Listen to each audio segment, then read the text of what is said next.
Hello friends, welcome back to my channel. आज जो chapter मैं आपको हिस्ट्री में पढ़ाने जा रही हूँ वो क्लास 6 एनसीईआरटी का चैप्टर 1 है, what, where, how and when. आपकी बुक में तो पूरी डिटेल में दे रखा है कि कहाँ पे कौन सी चीज़ है, क्या है। मैंने यहाँ पे एक समरी प्रोवाइड कराई है, मेन पॉइंट्स जो हैं उनके बारे में डिटेल्स बताई है ताकि आप लोगों को याद करने में भी आसानी हो। तो जो पहला टॉपिक है जो मैं पढ़ाने जा रही हूँ इस चैप्टर के, और आप देख भी सकते हैं अगर आप देखना चाहें आपके टेक्स्ट बुक में भी, जो पहला टॉपिक बताया गया है इस चैप्टर में वो नर्मदा के बारे में बताया गया है ना। तो नर्मदा में के बारे में क्या बताया गया है? नर्मदा के बारे में बताया गया है कि people have lived along the banks of this river for several 100,000 years. Some of the earliest people who lived here were skilled gatherers, that is, people who gathered their food. They knew about the vast wealth of plants in the surrounding forest and collected roots, fruits, and other forest produce for their food. They also hunted animals. तो नर्मदा के बारे में ये बताया गया है कि जो पीपल है, जो लोग हैं, वो इसके किनारों पे रहते थे, इस रिवर के किनारों पे रहते थे और काफ़ी सालों से रह रहे थे। और जो यहाँ पे रह रहे थे वो स्किल गैदरर्स थे, यानी कि जो लोग खाना खुद से गैदर करके बनाते थे। उन्हें सब चीज़ों के बारे में, जैसे कि प्लांट, फॉरेस्ट, जहाँ, क्योंकि वो वहीं जंगल में रहते थे तो उन्हें उन सब चीज़ों की नॉलेज होती थी फॉरेस्ट की, और वहाँ से वो रूट्स, फ्रूट्स और जो भी उनको और फूड प्रोडक्ट्स या फॉरेस्ट प्रोड्यूस जो भी उन्हें मिलता था वो वहाँ से कलेक्ट करते थे। वो एनिमल्स भी हंट करते थे क्योंकि वो जंगल में रहते थे, नर्मदा के किनारे में रहते थे, तो जो भी उनको उपलब्धि खाने पीने का सामान वहाँ से मिलता था तो वो वहाँ से लेते थे। नेक्स्ट टॉपिक जो है वो है Sulaiman and Kirthar hills to the north west. आपकी बुक में भी इसके बारे में बताया गया है कि some of the areas where women and men first began to grow crops such as wheat and barley about 8,000 years ago and located here. People also began rearing animals like sheep, goat and cattle and lived in villages.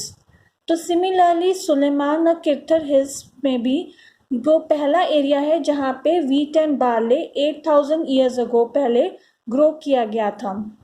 और यहाँ पे भी people जो हैं animals को साथ में रखते थे, पालना शुरू कर दिया था उन्होंने, जैसे कि शीप, गोट, कैटल। और अब लोग विलेजेस में रहते थे, मतलब अब वो लोग घरों में रहते थे। ठीक है। नेक्स्ट जो बताया गया है वो है Garo hills to the north east and Vindhyas in central India. These were some of the other areas where agriculture developed. The places where rice was first grown are to the north of the Vindhyas. ये वो areas हैं जहाँ पर agriculture develop होना शुरू हो गया था और यहाँ पर राइस पहली बार ग्रो हुआ था। राइस पहली बार कहाँ पे ग्रो हुआ था? राइस पहली बार नॉर्थ ऑफ विंध्यास में ग्रो हुआ था। ठीक है। नेक्स्ट टॉपिक है Indus and its tributaries. About 4700 years ago, some of the earliest cities flourished on the banks of these rivers. Later, almost 2500 years ago, cities developed on the banks of the Ganga and its tributaries and along the sea coast. तो जो Indus and tributaries हैं, according to the NCERT, about 4700 years ago यहाँ पे cities develop होना शुरू हो गए along Indus and its tributaries. और उसके बाद अबाउट 2500 ईयर्स अगो सिटीज़ जो है बैंक ऑफ गंगा के किनारे भी डेवलप होना शुरू हो गए, और गंगा की जो ट्रिब्यूटरीज है उसके किनारों पे भी जाके डेवलप होना शुरू हो गए। सी कोस्ट के अलॉन्ग भी सिटीज़ डेवलप होना शुरू हो चुके थे। Next topic is Ganga and its tributary called the Son. In ancient times, the area along these rivers to the south of the Ganga was known as Magad. Its rulers were very powerful and set up a large kingdom. Kingdom was set up in other parts of the country as well. Ancient times में क्या हुआ कि जो area जो कि south of Ganga की तरफ है उसको क्या कहते थे, मगध कहते थे। वहाँ के रूलर्स बहुत पावरफुल थे और उन्होंने एक बहुत बड़ा राज्य साम्राज्य स्थापित किया था। किंगडम्स जो हैं other parts of the country में भी सेटअप हुए थे, वहाँ पे भी उन्होंने अपना साम्राज्य सेटअप किया था। अब एक पॉइंट है जो मैंने बीच में ऐड किया है, वो आप देख सकते हैं कि south Asia is often called a सब continent because although it is smaller than a continent, it is very large and is separated from the rest of Asia by sea, hills and mountain. ये question आ सकता है किसी भी multiple choice question में, तो इसलिए मैंने इस पॉइंट को यहाँ पे ऐड किया हुआ है। ठीक है, इस पॉइंट को हमेशा याद रखिएगा। अब जो नेक्स्ट टॉपिक है वो है नेम्स ऑफ द लैंड। तो जो two of the words often use for our country R India and Bharat, ये हम सभी लोग जानते हैं। The word India comes from the Indus called Sindhu in Sanskrit. India का वर्ड कहाँ से आया, इंडिया वर्ड कहाँ से ओरिजिनेट हुआ है, ये सिंधु वर्ड से ओरिजिनेट हुआ है। सिंधु वर्ड जो कि संस्कृत लैंग्वेज में है।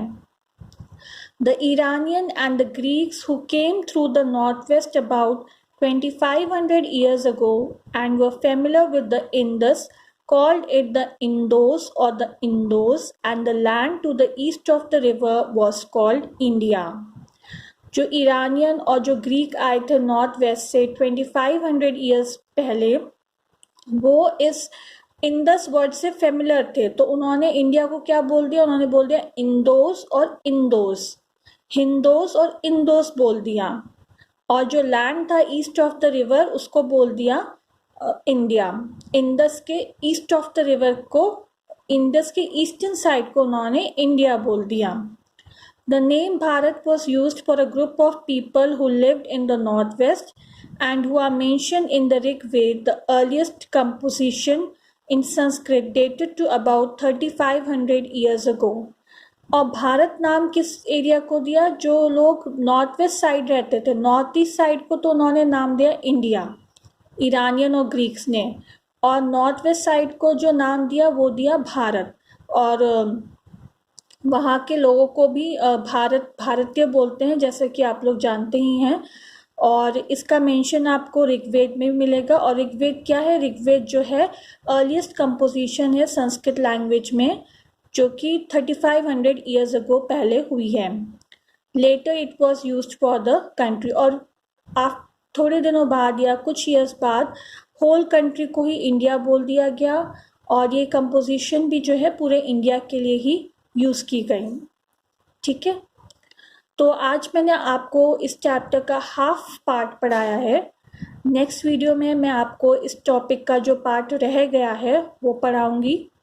और अगर आपको मेरा ये वीडियो समझ में आया है, मैंने ये वीडियो बेसिकली इसलिए नहीं पढ़ा है कि मुझे 6th क्लास के NCERT के क्वेश्चन सॉल्व करने, मैंने ये पॉइंट्स इसलिए बनाए क्योंकि जैसे कि आप लोग हिस्ट्री के UGC नेट वगैरह के एग्ज़ाम्स देते हैं तो उसमें मल्टीपल चॉइस क्वेश्चन आते हैं, तो हम उन चीज़ों को समराइज़ करने के लिए, उन पॉइंट्स को समराइज़ करने के लिए मैंने ये वीडियो बनाया है।